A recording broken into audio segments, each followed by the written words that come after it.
こんにちは、ケイです。今日は完成したサマーニットティーと今編み始めている半袖のカーディガンについてお話ししたいと思います。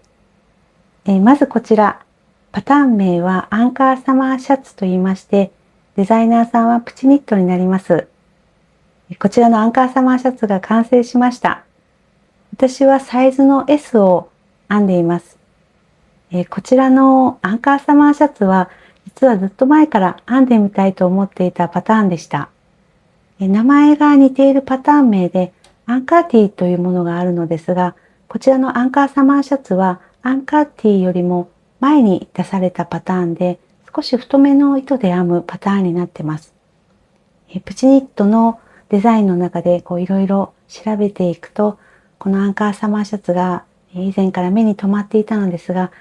なかなか他にも編むものがあって編む機会がありませんでした。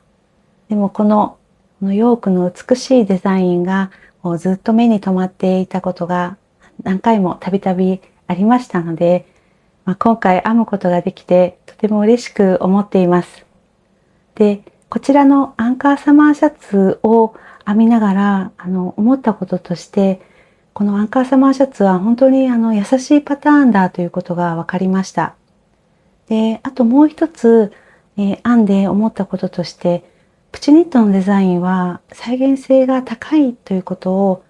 実感しました。で、優しいパターンだと思った理由の方としては、まずこの構造として作り目をして、このヨークの部分を作り目をして、で、ゴム編みで目を増やしながらこのデザインを作って、で、こちらの脇の部分を休めて身ごろを編んでいくという編み方になっています。ぐるぐるメリヤス編みで最後編んでゴム編みで留めていくという編み方になっていますが、この構造自体もすごくスムーズに編める構造になっていますし、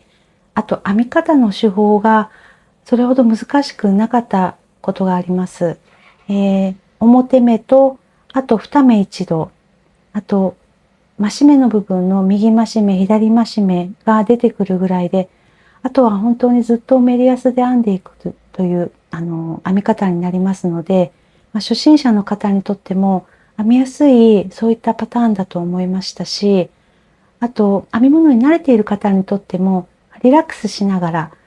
あとは何かを見たりしながらでももう簡単に編める、スムーズに編める、そういったパターンだなというふうに思いました。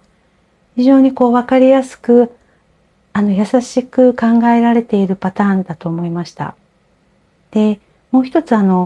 プチニットのデザインは再現性が高いと実感したことについては、本当に指定のゲージを出して、で、指示された、目数だったり、長さだったりを守って編むことができれば、本当にデザインの写真に載っている一着に仕上がるということを実感しました。とてもよくパターンが精査されているんだなというふうに思ったことがありました。で、実際完成してみて、やはりこのヨークの部分の美しいこの編み地が表現されて、自分らしく着用することができる、そういった一着に仕上がったと思います。で、使った糸は、私はこの湯沢屋さんで見つけたネイチャーロールを使っています。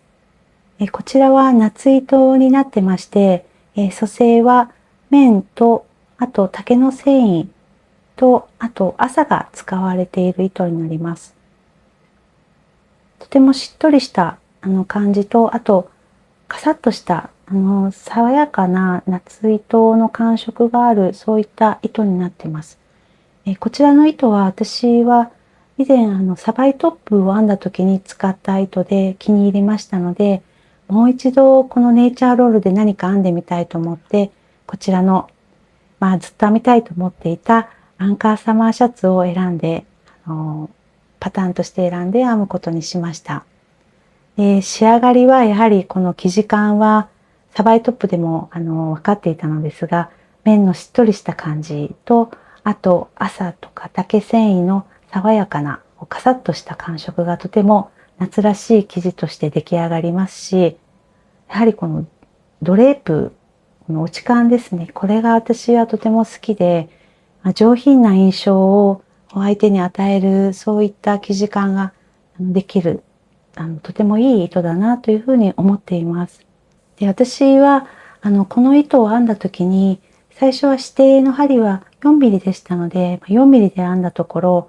少し大きく出ましたので、3.75ミリに針を落として編み進めていたのですが、失敗談なのですが、結局私はこの最後の方で気がついたこととして、その針のサイズを間違えて3.5ミリで編んでいたことに気がつきました。3.75ミリで編んでいたと思ってたのですが、結局3.5ミリの針で編んでいたことが最後の方で分かりました。なのでサイズ S を編んでいるのですが、少し小さく編み上がっているのではないかなと思います。で、面が蘇生で入っていますので、着ていってたり、あと洗濯をすると伸びる、そういった性質があると思いますので、縮まないことがあるので、3.5ミリの針で編んでも少しゆとりのある3.5ミリの生地感になるのではないかなと思って、仕方ないかなというふうに思ってますが、いい一着が仕上がったと思って、この糸にはとても満足しています。で、こちらの糸なんですが、私は必要数として、グラムと糸帳を計算して、このネイチャーロールを3玉揃えていましたが、結局1玉と少し余りました。で、サバイトップを編んだ時もこのネイチャーロールを使っていたのですが、やはりサバイトップを編んだ後にもこのネイチャーロールが余りましたので、私は他の何かパターンいいものはないかなと思って探していたところ、もう一つ私は編み物が出来上がって、こちらのショルダーバッグを編みました。こちらはパターン名がメダノビーチと言いまして、デザイナーさんはハイディ・ケアマイヤーさんという方のパターンになります。こちらはショルダーバッグ。このように肩にかけるショルダーバッグになっています。で、このパターンが気に入っていたのは、このボーダー柄になります。私はこのアンカーサマーシャツを使ったこの生成りの色と、以前編んだサバイトップで使ったミントグリーンの糸、この糸を交互に、ボーダー柄にしました。あまりコントラストが強くないので、はっきりしたボーダー柄には見えないのですが、とても爽やかなショルダーバッグが出来上がったと思います。名前の通りビーチ、メダノビーチという名前の通り、レジャーに持っていくのもとてもいいと思いますし、近所にお出かけするとき、お買い物に行くときなども活用できるバッグではないかなと思います。こちらは無料のパターンになりましたので、それもすごくいいパターンだと思った一つのきっかけになりました。とても可愛らしい夏向けのショルダーバッグが出来上がったと思います。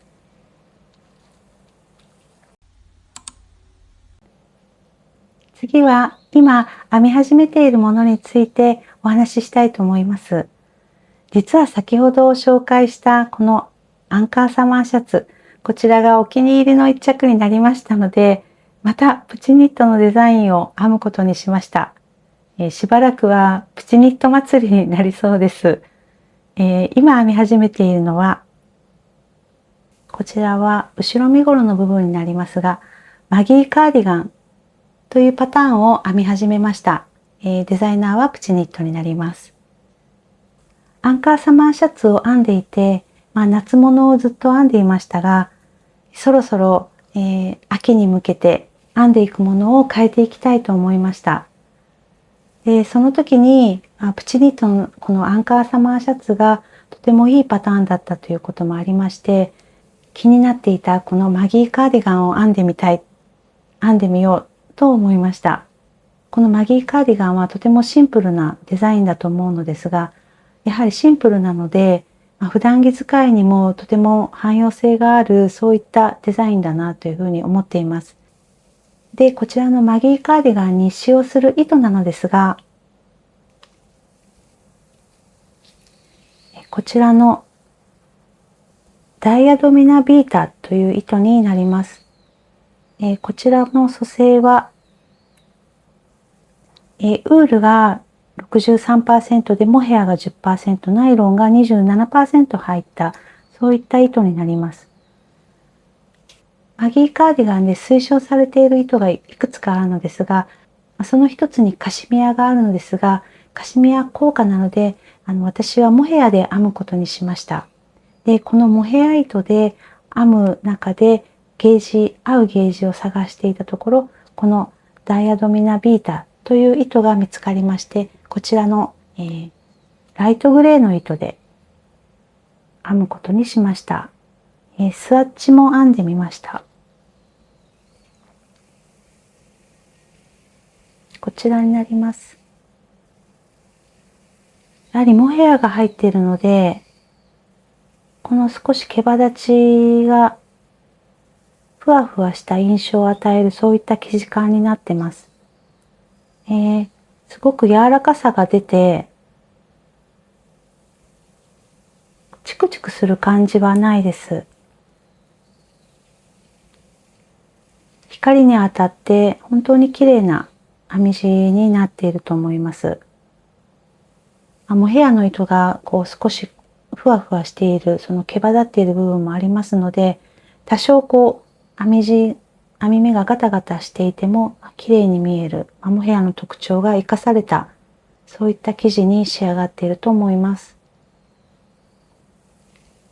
こちらの糸でどういった一着ができるかとても楽しみです。今日は動画を見ていただいてありがとうございました。完成品について、また皆さんが今編んでいるものについてなどコメントいただけると嬉しく思います。ではまた近いうちにお会いしましょう。